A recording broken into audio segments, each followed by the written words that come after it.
Evangelio según San Lucas. Junto con Jesús iba un gran gentío, y él, dándose vuelta, les dijo: Cualquiera que venga a mí y no me ame más que a su padre y a su madre, a su mujer y a sus hijos, a sus hermanos y hermanas, y hasta a su propia vida, no puede ser mi discípulo. El que no carga con su cruz y me sigue, no puede ser mi discípulo.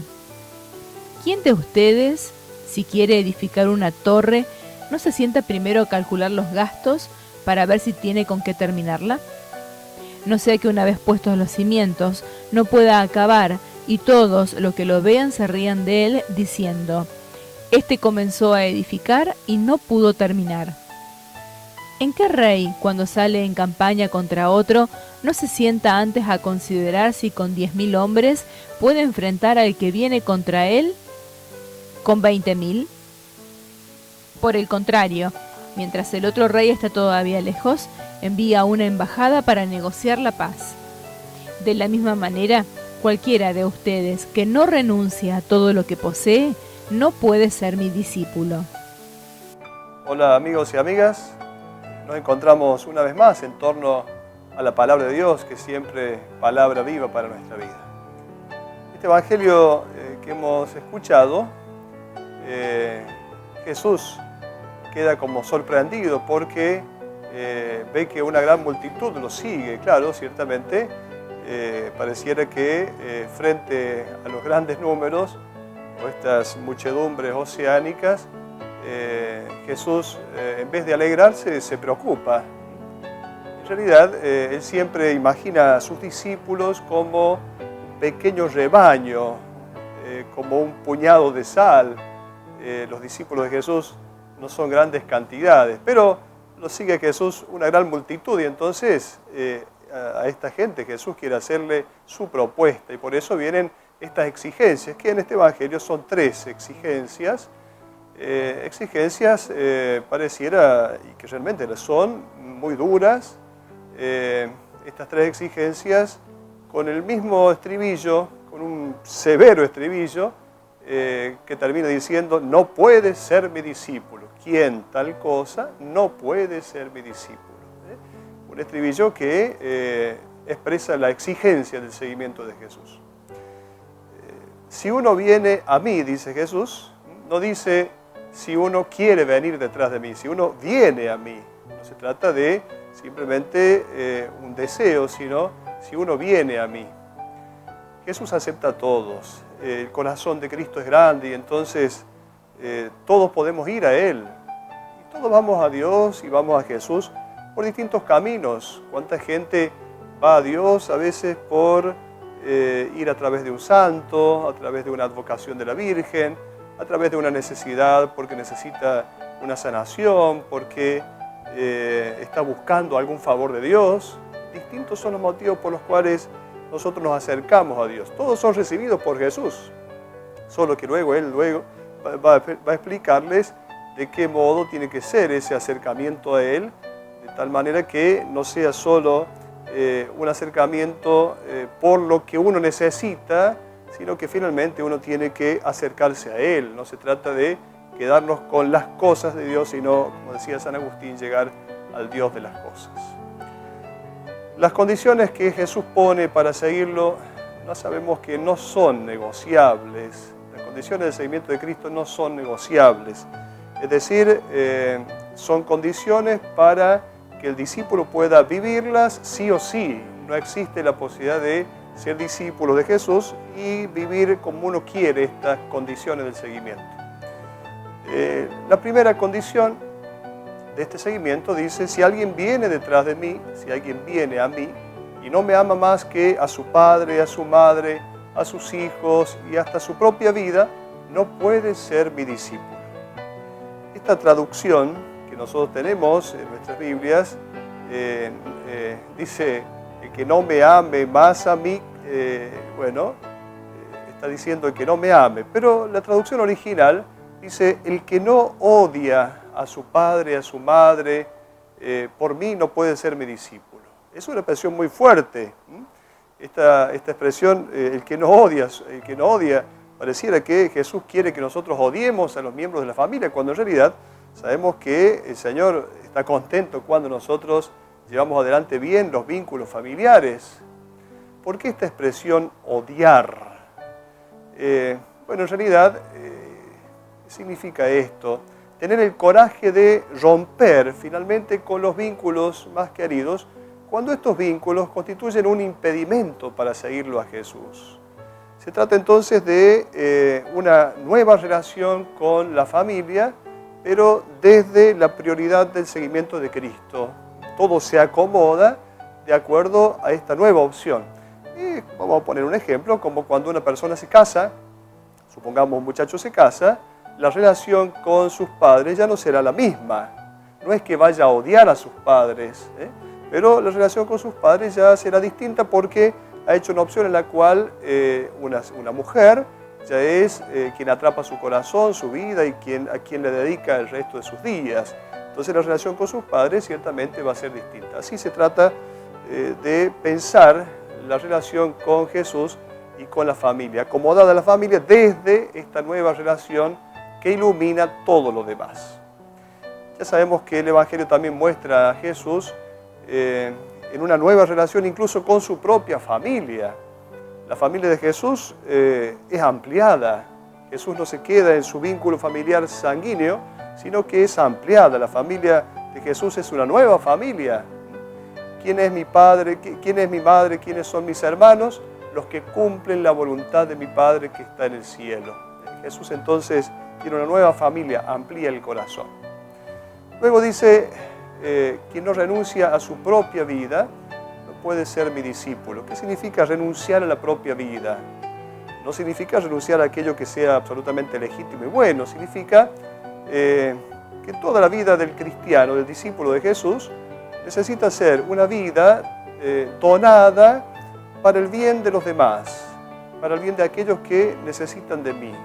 Esto es renunciar a la propia vida, renunciar a los propios intereses para poner en el centro las necesidades de los hermanos. A esto nos invita Jesús.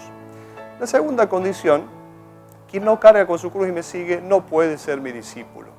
Cargar la cruz. Muchas veces pensamos que esto de cargar la cruz se trata de simplemente, aceptar las enfermedades, aceptar las enfermedades más graves o menos graves que la vida me pone. ¿De qué se trata esto de cargar la cruz? Bueno, sabemos que sobre la cruz iban a parar los que molestaban el orden social establecido en la época de Jesús. Ahí iban a parar, los rebeldes, podríamos decir, los rebeldes. Se conoce, lo conocemos por historia, Espartaco, aquel esclavo que se sublevó contra los romanos en el año 71 a.C., fueron crucificados en aquel momento miles de esclavos, en la famosa Vía Apia, un montón de esclavos, miles de esclavos, a distancia de 10 metros aproximadamente cada uno, fueron crucificados como diciendo el imperio: miren que si se sublevan les puede pasar esto. También se conoce por historia aquello sucedido en Séforis, aquella ciudad, el pueblo cercano a Nazaret, cerquita de Nazaret, en el año 4 a.C., Jesús tendría 3 años, 2000 rebeldes crucificados. También entonces Jesús ha conocido de esto, ha conocido y se ha hablado en su familia sobre estas cuestiones. Hay un famoso dicho de un padre del desierto que dice que llegará un día en que todos los hombres se volverán locos, enloquecerán. Y al ver a uno que es cuerdo, se volverán contra él diciendo: tú estás loco por ser diferente de ellos. Ciertamente la cruz, la propuesta de Jesús, es considerada como una locura. Sin embargo, para nosotros cristianos, esa es la verdadera sabiduría. Decíamos entonces, la cruz no significa la simple aceptación y resignación respecto de los pequeños o grandes sufrimientos de la vida, ni significa solamente pensar en las mortificaciones, el hacer sacrificios, toda esta cosa. No es esto la cruz. ¿Qué significa entonces cargar la cruz? Ciertamente la propuesta de Jesús, que es una propuesta de vida nueva, concentrada en las bienaventuranzas, es una propuesta incómoda, una propuesta en la cual el discípulo de Jesús va a contracorriente. Y entonces todo esto puede provocar reacciones agresivas. Y bueno, esta es la cruz a la cual nosotros tendremos que cargar. Continúan luego dos pequeñas parábolas. Se habla de la construcción de una torre y luego de emprender una guerra. Dos pequeñas parábolas. Un hombre aparentemente que queriendo proteger su cosecha de los ladrones y de los animales, decide construir una torre. Uno piensa inmediatamente en que en aquel tiempo, para evitar la invasión de los ladrones, se hacía una pequeña torre para permanecer en custodia a alguien para que no se acercaran los ladrones. En realidad podremos pensar en otras torres mucho más grandes que se conocen en la época, por ejemplo una torre construida por Herodes. ¿Qué significa la torre? Lugar alto, subir arriba, significa hacerse notar. Es como una pulsión natural que todos tenemos de elevarnos. Esta pulsión natural, cuidado, dice Jesús, con esta pulsión natural de elevarnos. En todo caso, Jesús va a hacer una propuesta nueva. Elevarnos a los ojos de Dios tiene un camino que es la humildad. El que se humilla será elevado y el que se eleva será humillado. La segunda parábola habla de un rey que quiere emprender una guerra. Esta guerra es la que nosotros tenemos que emprender contra esta pulsión de la cual hablamos recién. Esta pulsión de elevarnos a los ojos del mundo. Bueno, esta guerra es difícil, es una situación difícil y por eso se trata de pedir la fuerza a Dios para permanecer, para perdurar en esta guerra. Hay una lucha en el cristiano debe librar contra todo el poder del mal que sale del hombre mismo. Estas dos parábolas pretenden dejar clara la seriedad y el compromiso que significa esta elección de seguimiento de Cristo. No se trata de una cosa simple, sencilla, no, se trata de un compromiso arduo. Y entonces aquí es necesaria la constancia para poder entonces perseverar. Y esta fuerza sabemos que viene de Dios. San Pablo lo dice, cuando soy débil, entonces soy fuerte. Continuamos con la última condición, la tercera condición. Quien no renuncia a sus bienes no puede ser mi discípulo. Esto ya en otras ocasiones el escritor del Evangelio de Lucas lo va a decir. La renuncia a los bienes. Uno podría preguntarse, bueno, esto es solo para un grupo de gente que son los religiosos, los institutos de perfección se los llamaba, institutos de vida religiosa en la cual se hacen votos de pobreza, los religiosos, los monjes, las monjas hacen voto de pobreza y entonces a través de esos votos pueden vivir esto que Jesús está pidiendo. Pero bien sabemos que esta exigencia de renuncia a los bienes no se dirige solo a este grupo de personas, de discípulos de Jesús, sino a toda persona, a todo discípulo que va a seguir a Jesús. Es una propuesta para todos. De hecho, nosotros encontramos en el libro de los Hechos de los Apóstoles como Lucas, el mismo autor del Evangelio, Lucas hace una propuesta a modo de querer aterrizar esto que Jesús está proponiendo. Lucas va a hacer esta propuesta a la comunidad primitiva, a la comunidad cristiana, de tal manera que se ponga todo en común, los bienes puestos en común para que no existan pobres. Claro, no siempre es fácil aplicar y llevar adelante en la propia vida esta exigencia de Jesús. Sin embargo, bien sabemos que el seguimiento de Cristo incluye también un nuevo modo de relacionarnos con los bienes materiales, con los bienes de este mundo.